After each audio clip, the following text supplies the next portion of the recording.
the first 10 minutes so far, but they have allowed Perpetual Laguna to stay within striking distance as Martinez hits the three from the top of the arc. The province led by Governor Governor Dr. Helen Tan and Congressman Attorney Mike Tan as Martinez hits the three. Okray misses on the three. Magsino gives it to Aguinaldo. Martinez from deep. Yes! Martinez! Mark Gabriel Martinez showing us the touch from the top of the arc. All of a sudden, it's a 2-point ball game. Another steal. Out of bounds. But Martinez could not. Tense moments here for Naga as we see that three from Martinez at 55. Guades wild on that possession.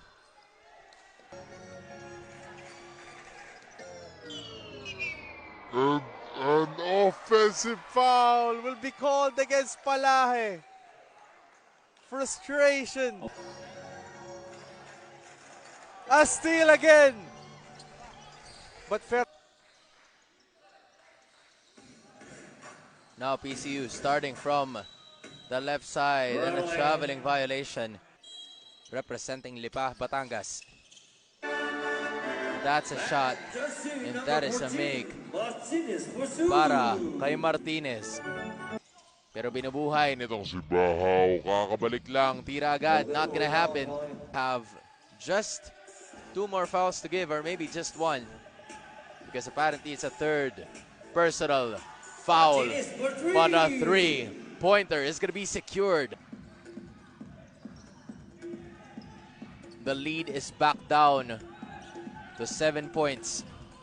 Divina Gracia goes to the right side, absorbing itong si Roldan. Divina Gracia looking on that center. Ililipat dito kay Basagre. But stolen by Martinez.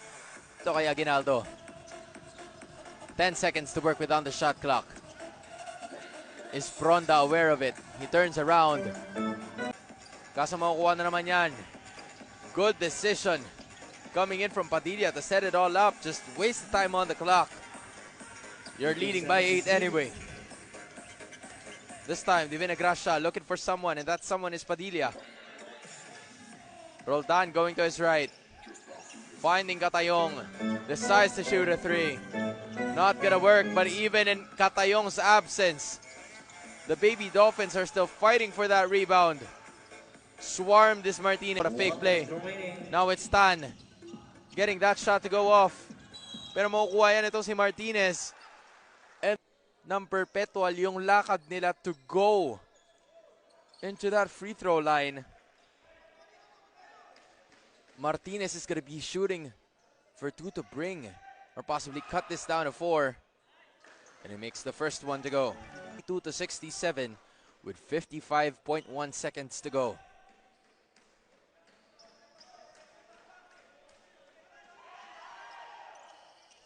No missing. Galing dito kay Martinez. Now, it is going to be a turnover. Dolval almost losing it. 5 seconds on the shot clock. Aguinaldo. Martinez for 3. Getting it to go. Para dito. So Perpetual helped Laguna. They are now the ones in the driver's seat. 73. Padilla passing it to Ramido for 3. No good. Martinez with a rebound. Free throws.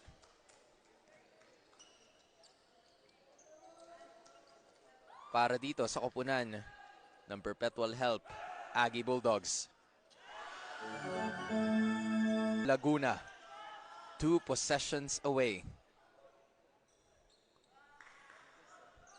4 na puntos ang kailangan habulin ng PCU. A 3-point ball game we're talking about. Divina Gracia going on to Fronda. 7 seconds remaining. Can they get the basketball? 4 seconds. He doesn't have a lot of time. Now double teamed. Hindi maabot yun itong katapang. Martinez for 3. That is gonna be good. Tres. Up a prayer. But look who was there. Another one of PCU. 7 seconds to work with. Divina Gracia, too strong.